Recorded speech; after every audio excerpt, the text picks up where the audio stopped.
하나님은 선하신 분입니다. 어제도 선하시고 오늘도 선하시고 또 내일도 선하신 하나님이십니다. 하나님의 선하심이 하나님의 사람을 인도하시는 줄로 믿습니다. 오늘 말씀에 보면 예수님께서 베드로의 부인을 예언하십니다. 베드로의 부인을 예언하시는 예수님의 말씀을 보면 예수님이 베드로에 대한 책망처럼 느껴지기도 하고 베드로에 대한 실망처럼 느껴지기도 합니다. 가만히 보면 예수님께서 베드로를 향해서 좀 냉소적이고 조롱하는 듯한 그런 오해를 하기도 합니다. 어쩔 수 없는 베드로를 향한 포기 선언처럼 보이기도 합니다. 그런데 오늘 말씀을 가만히 들여다보면 베드로의 예수님을 부인하는 그 세 번의 부인 예언은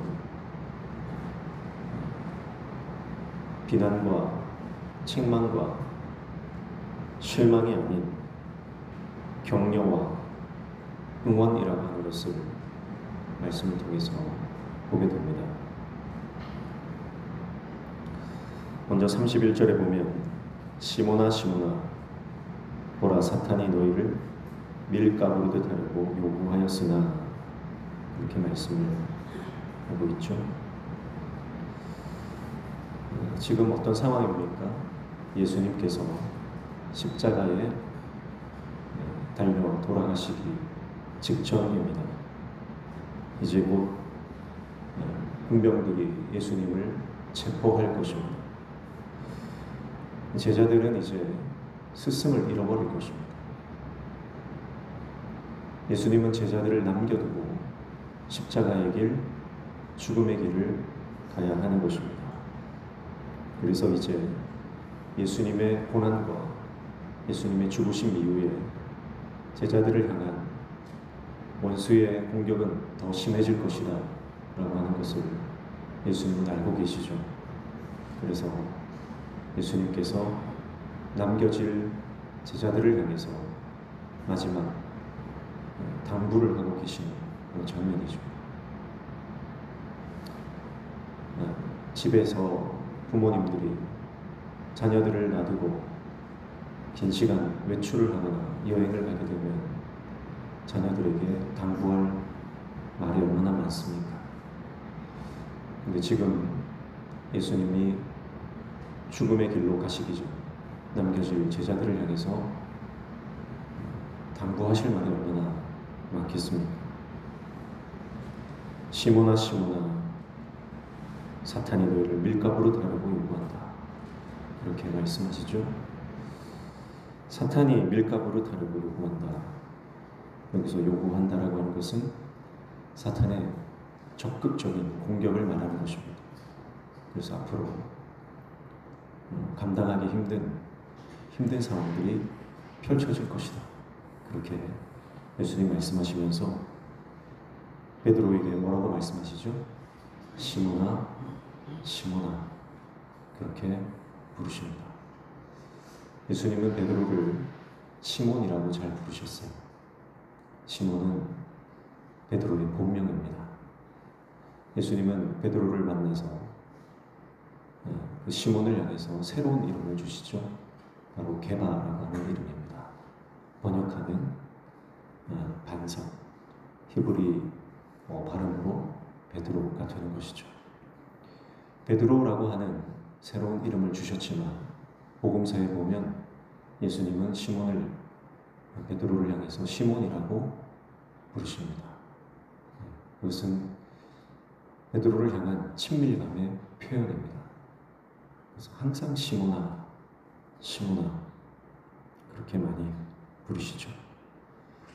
예수님과 베드로의 관계가 아주 친밀했고 또 격이 없는 애정이 그 관계 안에 가득했다는 것을 알 수가 있습니다. 베드로의 이름을 2번 부르시면서 베드로를 향한 애정을 예수님께서 드러내시는 거예요. 앞으로 힘든 일이 많이 닥칠 거야. 앞으로 고난이 심할 거야. 예수님이 애정을 한껏 담아 베드로에게 말씀을 하십니다. 그러면서 32절에 이렇게 말씀하시죠. 그러나 내가 너를 위하여 내 믿음이 떨어지지 않기를 기도하였노니. 시몬아, 앞으로 힘든 일이 많을 거야.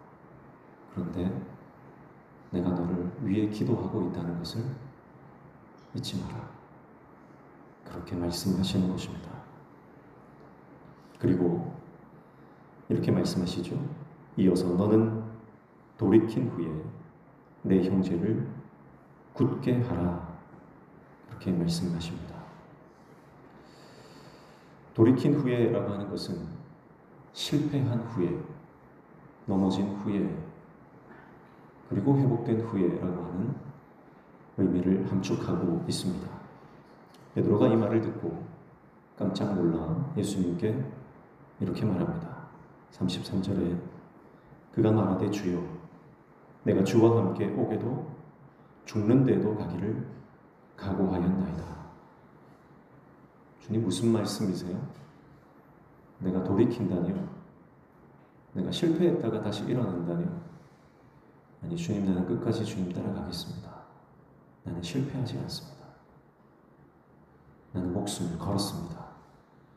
그렇게 예수님 앞에 호언장담하는 것입니다. 근데 예수님 뭐라고 말씀하시죠? 34절에 이르시되 베드로야, 내가 네게 말하노니 오늘 닭 울기 전에 내가 3번 나를 모른다고 부인하리라. 베드로야, 너 오늘 나를 부인할 건데 3번이나 부인할 거야.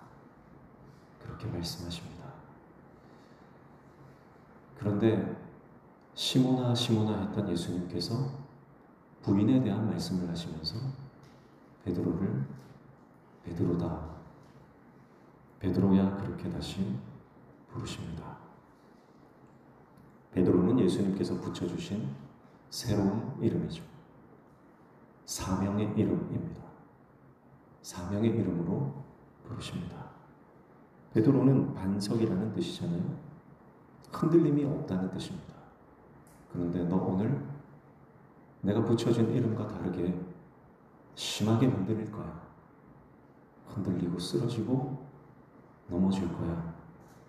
그렇게 말씀하시는 거죠. 그런데 왜 굳이 베드로라고 말씀하십니까? 이름과 걸맞지 않은 행동을 할 텐데 베드로라고 부르시는 이유는 결국 예수님의 기도가 베드로를 베드로 되게 할 것이기 때문에 그렇다고 생각됩니다. 지금은 네가 베드로라는 이름에 걸맞지 않은 행동을 할 것이지만 나는 언젠가 네가 정말 베드로 될 것을 나는 확신해. 너는 그렇게 회복될 거야. 그리고 네가 돌이킬 거야. 그러면서 사명의 이름으로 부르고 계신 것입니다. 그래서 예수님은요, 우리를 향해서도 마찬가지입니다. 먼저 우리를 위해서 기도하시는 예수님이세요. 우리를 격려하시는 예수님이세요. 그래서 우리의 이름을 불러주시는 거예요. 누구누구야, 아무개야, 내가 너를 위해 기도하고 있다. 알지? 그거 잊지 마. 그러면서 한마디 더 하세요. 김 집사,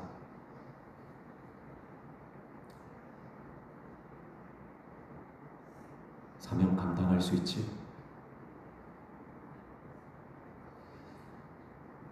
우리에게 맡기신 직분의 그 이름을 부르시면서 다시 우리의 사명을 허락해 주시는 것입니다. 그래서 예수님께서 중간에 이렇게 말씀하시잖아요. 돌이킨 후에 내 형제를 굳게 하라.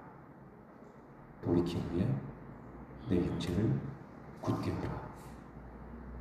자, 그러니까 오늘 우리 이 본문의 말씀을 보면 그저 부인할 베드로에 대한 자조 섞인 예수님의 책망의 말씀이 아니라 선하신 우리 주님께서 앞으로 일어날 일들을 미리 베드로에게 말씀해 주시면서 그러나 결국 너는 회복될 것이고 다시 사명을 감당하게 될 것이다.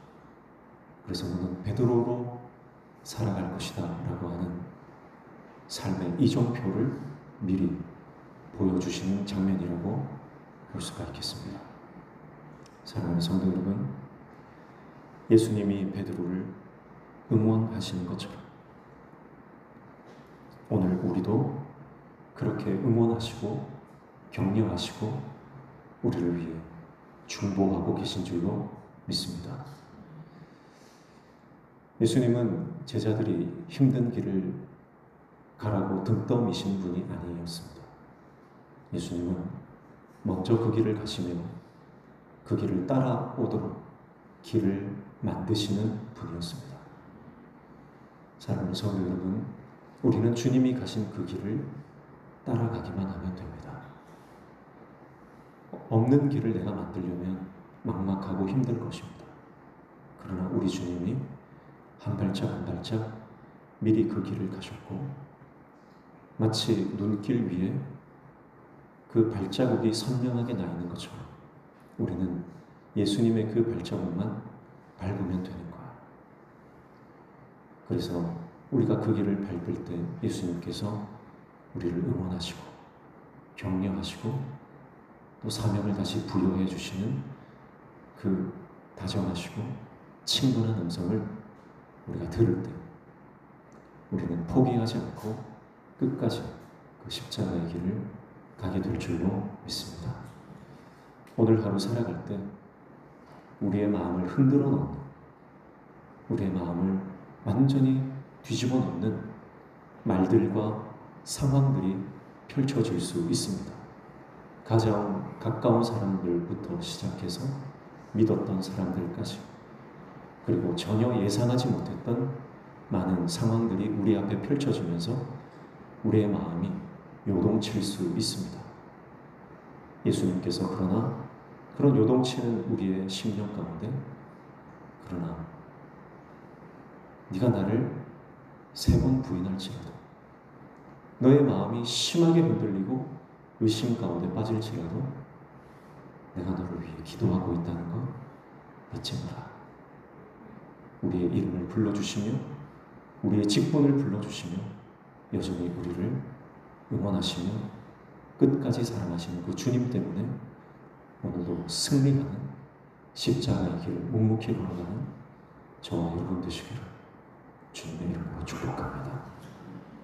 하나님 아버지, 주님이 가신 십자가의 길을 우리도 가만히 따라갑니다. 우리를 응원하시고 우리에게 격려하시며 새 힘을 주시는 그 주님을 끝까지 쫓게 하여 주옵소서. 예수님 이름으로 기도하옵나이다. 아멘. 찬송할까요? 569장 569장 선하신 주님을 따라갑니다.